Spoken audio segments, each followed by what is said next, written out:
Messieurs, si vous voulez bien, nous allons redémarrer par Parachat de Vaishlach. Vaishlach Yaakov Malachim. Alors, juste pour avoir une petite vue d'ensemble, Yaakov envoyait des anges devant lui. Rappelez-vous que Esav voulait tuer. Esav, c'est le frère jumeau, on se rappelle de Yaakov. Yaakov, c'est le troisième des patriarches. Et Esav voulait absolument le tuer. Vaishlach Yaakov Malachim lefanav. Et Jacob envoya des envoyés devant Esav. Alors, mais vers le pays de Séhir, il leur donna ordre en disant, ainsi direz-vous à mon seigneur, à Esav. Donc, il va désigner Esav comme étant le seigneur. Incroyable. Alors que Esav, c'est celui qui va détruire le temple, Esav ou Edom. On l'a dit, on l'a répété dans tous nos shiurim. On a répété qu'on a eu dans notre histoire 4 exils. Merci beaucoup. On a eu dans notre histoire 4 exils. Le dernier exil terrible, en plus 70, destruction du deuxième temple par les Romains, qui évidemment c'est Esav, c'est Edom. Et il appelle Monseigneur, Armand. Il appelle Monseigneur. Alors quoi, on va comprendre tout ça. Et alors lui s'est préparé, allez je dérange, merci. Lui s'est préparé à la guerre. Rachid dit à 3 choses. Bravo. Il s'est préparé à la guerre. Il s'est dit c'est Esav, il veut m'attaquer. Ben sait-on jamais. Baruch atah Adonai Eloheinu melech haolam she'akol niya bidvaro. Amen. Alors il s'est préparé en même temps, il lui a envoyé des cadeaux pour l'amadouer, pour se réconcilier avec lui.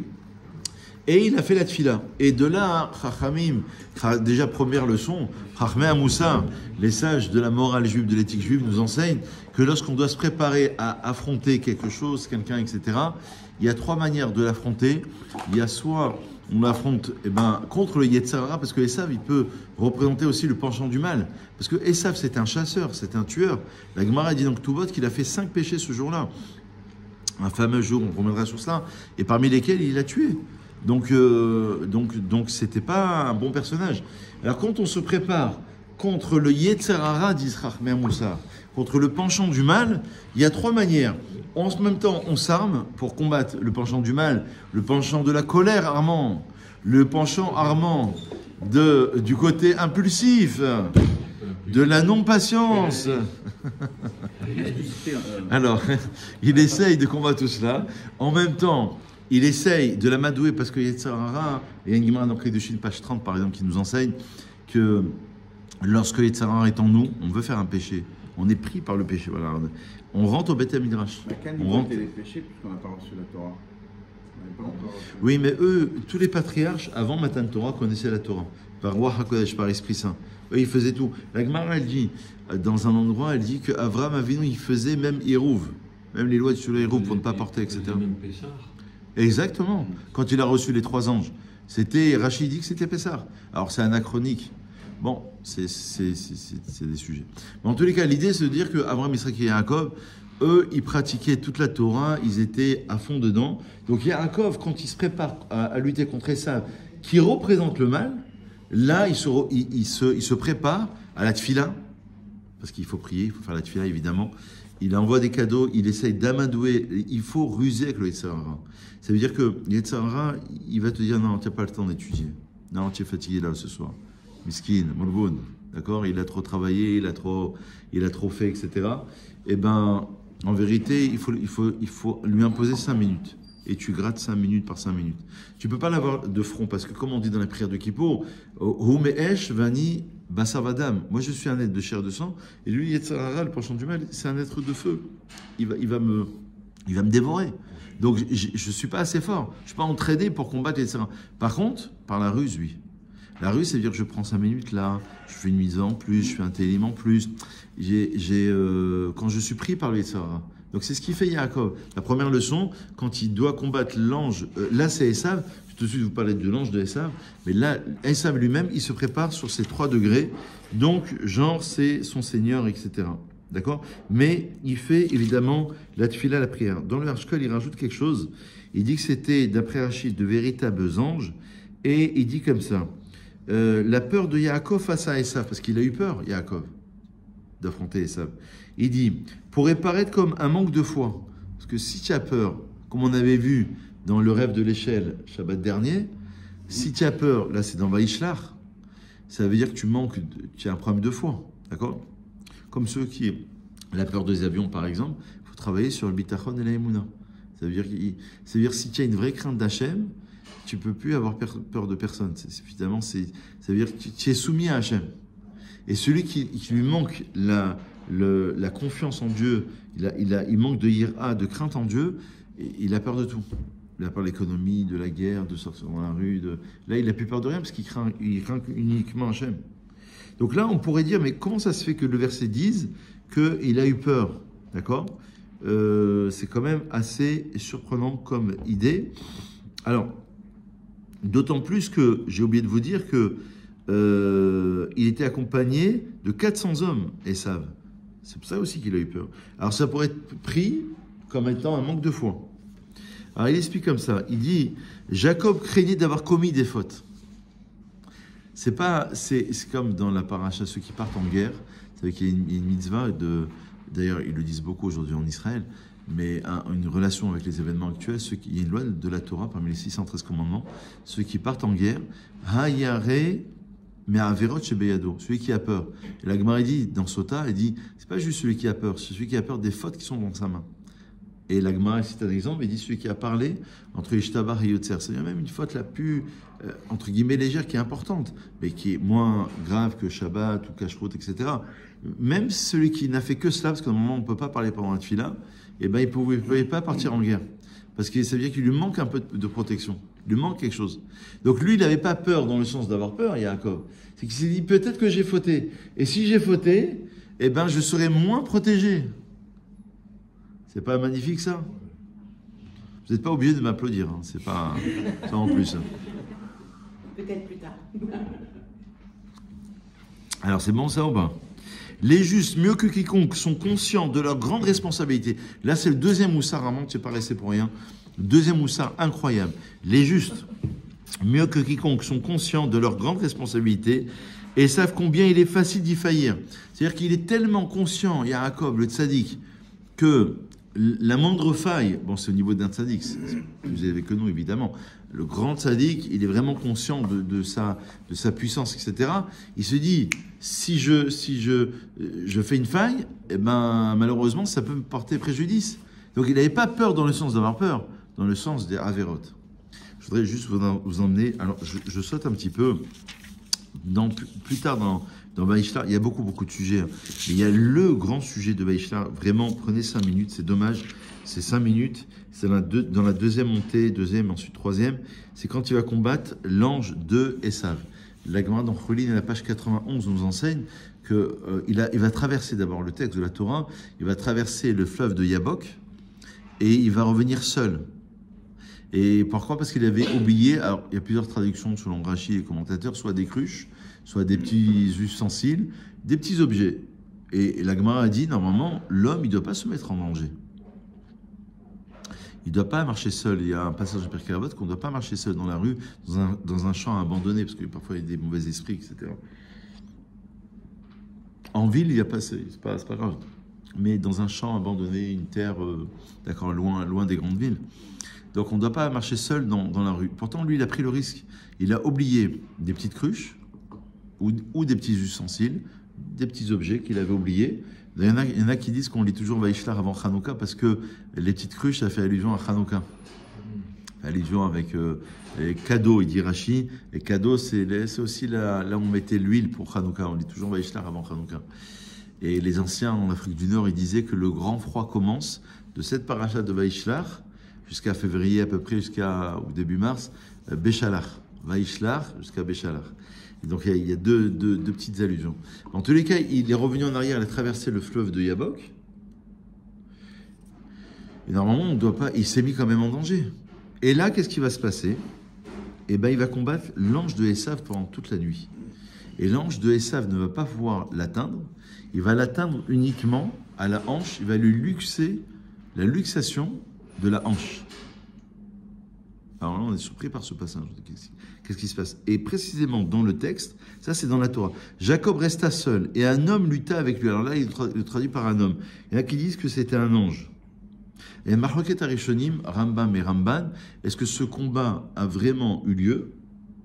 ou est-ce que ce qu'on appelle en français psychosomatique? C'est-à-dire qu'il y a pensé très fort, c'est comme dans un rêve, dans une vision, Yaakov, et que ça l'a atteint sur son corps. De là, on voit les conséquences, d'ailleurs c'est notre cours sur les rêves la semaine dernière, les conséquences d'un rêve, on aurait pu citer un exemple, les conséquences de ce que l'on pense sur notre corps lui-même. Donc Jacob resta seul et un homme lutta avec lui jusqu'au lever du jour. Donc discussion. Cet homme c'était qui? L'ange de Esav. Est-ce que c'était un homme? Est-ce que c'était un ange? Le Rambam il dit qu'il y a 10 catégories d'anges. On peut dire que c'était la dernière catégorie qui s'appelle Ish peut-être qu'on peut dire cela, un homme, mais qui est un ange, comme les 3 anges accueillis par Abraham Avinu. Et Marloquette pour savoir est-ce que ça s'est vraiment passé ou pas. En tous les cas, il vit qu'il ne pouvait le vaincre.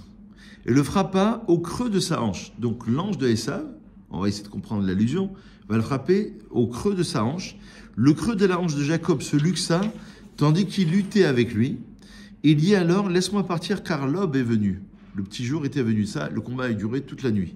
Le petit jour est venu, et il lui dit, je ne te laisserai partir que tu m'aies béni. Et l'ange lui dit, quel est ton nom? Il répondit, Yaakov. Il dit, ton nom sera plus Yaakov, mais désormais Israël.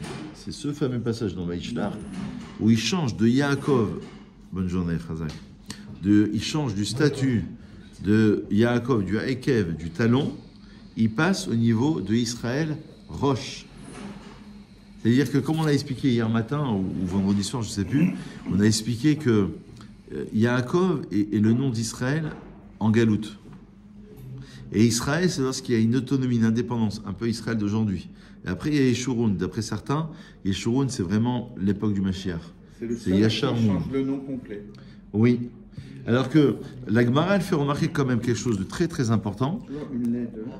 Elle dit que celui qui appelle Abraham, il transgresse un commandement. Parce que désormais, c'est plus Abraham son nom. Son nom a été changé avec un Hé en plus, Abraham. Mais la Gemara, elle dit, c'est pas la même chose pour Yaakov. Des fois, bien qu'on lui ait changé de nom, on l'appelle, Dieu l'appelle encore Yaakov. Parce que Yaakov, c'est un niveau plus bas. Il n'a pas été encore oublié. C'est Haïkev, c'est la ruse, c'est le talon. Et quand il grandit, parce qu'il a combattu l'ange, alors c'est quoi ce combat? Il devient roche, il est à la tête. C'est quoi ce combat?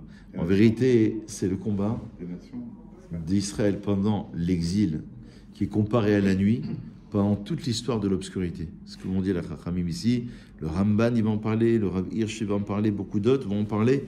En vérité, ça inaugure, ça préfigure peut-être le combat qui aura lieu pendant toute la nuit. La nuit, évidemment, c'est l'exil. Et laisse-moi partir car l'aube est venue, c'est le jour, c'est la fin des temps, c'est lorsque le soleil apparaît, c'est le Mashiach. Mais il va quand même l'atteindre à la hanche et on va essayer de comprendre ce symbole. Est-ce que vous êtes... Et il y a beaucoup d'indications. Il lui change de nom et il y a une dernière indication. Il lui dit Jacob appela ce lieu Péniel. Et le commentaire dit, le Radak, ou Pénouel, Péniel, il dit que les deux noms sont identiques. Pour Jacob, le nom Péniel revêt un caractère individuel. Ma face donc est tournée vers Dieu. Panim, Sheli, elle est vers Dieu. Donc mon visage, dans Péniel, il y a Panim qui signifie le visage. Elle, c'est Dieu. En revanche, pour les générations futures, ce nom, d'après le Rav Monk, exprimera un impératif Pénouel. Pénouel, c'est un impératif. Tournez où vers Dieu? Elle, c'est Dieu. Voilà. Alors écoutez bien ce que nous dit ici le Rashbam. Il dit comme ça. Donc, Jacob recevra un nom supplémentaire, Israël. Alors lui, il explique autrement. Il dit Israël, c'est la Sarout, Sar-El, le prince de Dieu. Domination, supériorité. C'est le prince de Dieu. On reconnaîtra désormais que Jacob a reçu les bénédictions parce que c'est lui qui a eu le dessus dans une compétition destinée à montrer lequel des deux était le plus digne. Ça veut dire finalement, Israël va réussir à la fin. À la fin des temps, Israël sort vainqueur. Mais il a quand même atteint à la hanche et c'était et c'est la raison pour laquelle, je voulais vous dire une dernière indication, excusez-moi, c'est pourquoi les enfants d'Israël ne doivent pas manger le tendon déplacé de la hanche qu'on appelle le guide anaché, le nerf sciatique. Donc c'est une loi de la Torah qui provient de ce passage. C'est relié à la hanche, le nerf sciatique. Alors c'est quoi cette hanche? Pourquoi il a atteint la hanche? Donc c'est la raison pour laquelle ça c'est une halakha qu'on déduit de ce passage, qu'on ne mange pas le tendon de la hanche jusqu'à ce jour. Quand on dit Adayom Azé dans la Torah, ça veut dire jusqu'à aujourd'hui. Pas à leur époque, jusqu'à aujourd'hui vraiment. Parce qu'il a frappé à la hanche. Alors il dit comme ça, il y a deux parties de la hanche qui sont interdites. Le tendon interne, c'est-à-dire le nerf sciatique. Bon, là, il explique plus longuement. Et il y a aussi le tendon externe, c'est Choulin, page 91, c'est-à-dire le nerf péronnier. D'accord? Tout ça, c'est interdit par la Torah. Donc, interne et externe. Donc, évidemment, on essaye d'enlever le chômeur. Il va travailler cela pour connaître exactement, et c'est pas évident de bien connaître, parce que vous savez que c'est très compliqué, pour dénerver, d'accord, enlever tous ces nerfs. On retire en outre les 6 nerfs ressemblant à des fils, ainsi que certaines veines, et tout ça c'est indiqué dans Yoredea au chapitre 65. Alors c'est quoi ce symbole? C'est bien en vérité la hanche, d'après le Rav Shimshon Raphaël Hirsch, on va conclure sur ça, ça fait allusion à deux choses, soit aux interdits sexuels, parce que la hanche est reliée aux organes, et donc ça veut dire que le Yetzer Hara, le penchant du mal, l'ange de Esav ne pourra pas l'attaquer de front à Yaakov, parce qu'il n'arrivera pas à le vaincre. Par contre, il va essayer de l'attaquer de manière détournée. Un petit peu les publicités d'aujourd'hui, Internet, toutes les tentations un peu extérieures, détournées. Ça veut dire que Israël, il est fort. Israël, Israël Chai, il a une neshama. De toute manière, un juif restera un juif. À partir du moment où sa mère est juive, lui reste juif, il est attaché. Il est attaché profondément à Israël. Donc ça on ne peut pas lui enlever. Par contre, on va essayer de le détourner à travers des mariages mixtes, à travers des tentations, à travers des pulsions parfois de l'individu. Donc la hanche, ça serait une manière correcte, jolie, digne, on va dire, de désigner les tendances sexuelles en quelque sorte, toutes les attirances extérieures. Ça, ce serait une première explication. Il y en a qui voient cela, je l'avais lu il y a longtemps, comme étant la hanche, c'est ce qui supporte le corps. Il y a toute une guémara sur la hanche. On dit que c'est les Netzach Ve'od dans la Kabbalah, c'est ce qui supporte le corps humain. Si quelqu'un, il ne peut pas vivre s'il n'a pas d'hanche. Et donc la hanche, ça a un rôle... il se disloque. Ça a un rôle prépondérant, c'est ce qui soutient la structure de l'homme. Et en vérité, c'est les jambes. Exactement. Et c'est la relation entre le bas et le haut, on pourrait dire. Et de manière allusive, c'est une deuxième explication, ça fait allusion à ceux qui soutiennent la Torah financièrement. C'est-à-dire qu'il s'est dit, je ne pourrais pas attaquer Yaakov, quitter les mettre les Yaakov. Donne la vérité à Yaakov. Yaakov, il représente le mitato shlema. Sa couche, elle est parfaite. Tous ses enfants, ce sont des tzadikim. Et lui, il est entier, il est parfait. Je ne peux pas l'attaquer de front. L'homme de Torah, je ne peux pas l'attaquer. Il est rattaché à Dieu. Comment je vais l'attaquer? Soit par les tendances extérieures, comme on l'a indiqué tout à l'heure, soit en lui supprimant les aides. C'est aussi l'attaque de l'ange de Esav. Les tomchin, ceux qui soutiennent la Torah. C'est-à-dire que tu lui coupes les vives, il n'a plus de maison d'études, il n'a plus de livres pour acheter, il n'a plus d'argent pour manger, donc il ne peut plus enseigner, etc. etc. C'est une manière, d'ailleurs c'est peut-être la relation aussi avec Hanouka, parce que les Grecs, en moins 168, on fera un cours sur Hanouka, peut-être la semaine prochaine si Dieu veut.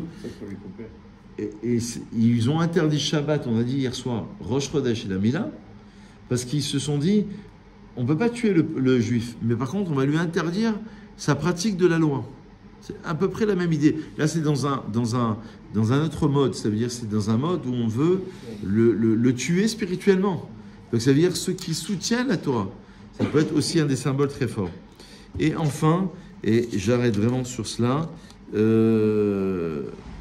ok, et à la fin de ce passage, il faut savoir que Yaakov va se prosterner devant Esav et il va l'embrasser. La compassion d'Esav a été éveillée par les 7 fois où Jacob s'est prosterné devant lui, parce que Esav, c'est celui qui règne dans ce monde-ci, malgré tout. Et d'après le Midrash, et vraiment c'est la fin, le coup porté à la hanche de Jacob symbolise l'engagement insuffisant de ceux qui ont les moyens de soutenir l'étude de la Torah. Parce que tu gagnes 1000 euros, tu donnes 100 euros. Et le meilleur, c'est ceux qui étudient la Torah. C'est le meilleur niveau. Il présage aussi des persécutions dont souffriront les Yotzei Yericho, les descendants de Jacob, ceux qui sortent de sa hanche. Il y a aussi un troisième symbole très sympathique, ceux qui sortent de sa hanche, littéralement, c'est une symbolique. Les sages citent à ce propos les atrocités commises par les Romains, des générations qu'on appelle Shmad. Shmad, c'est les générations de persécutions terribles où on pillait les Juifs, les villages, etc. Après la destruction du deuxième temple, d'accord ? Comme à la Shoah, les gens ne le savent pas, mais après la Shoah, quand les Juifs restants ont voulu revenir en Ukraine, en Pologne, etc., ils se sont fait massacrer. Il y a eu les massacres de 1946-47, ils ne le savent pas les gens. Mais en vérité, il y a eu des massacres après la Shoah, quand les Juifs sont revenus. Et ils se sont fait massacrer pendant 10 ans. Écoutez, on vous a déjà massacré pendant des années, vous n'allez pas revenir. Ils ont tout simplement voulu revenir dans leur village, reprendre leurs biens. Il y a eu des massacres après. Et là aussi, il y a eu des massacres après le deuxième temple. Il y a eu pendant le deuxième temple, que c'était des milliers de Juifs qui ont été morts, qui ont été massacrés, exilés. Le Ramban, donc ça fait allusion à cela, à ces générations de Shmad, de persécutions. Et enfin, le Ramban Nachmanides explique que les générations ultérieures subiraient des persécutions encore plus graves, mais comme Jacob, et on va rester sur une note positive, qui est resté indemne malgré les assauts de l'ange, le peuple juif en échappera lui aussi. Et finalement, il y a Jacob Avinu, de toute manière, il va vaincre. De toute manière, la fin de l'histoire, elle est ici, de manière symbolique, d'un simple combat qui préfigure tous les combats d'Israël contre les nations, mais à la fin, il sort vainqueur de tout cela. Razak Omaron.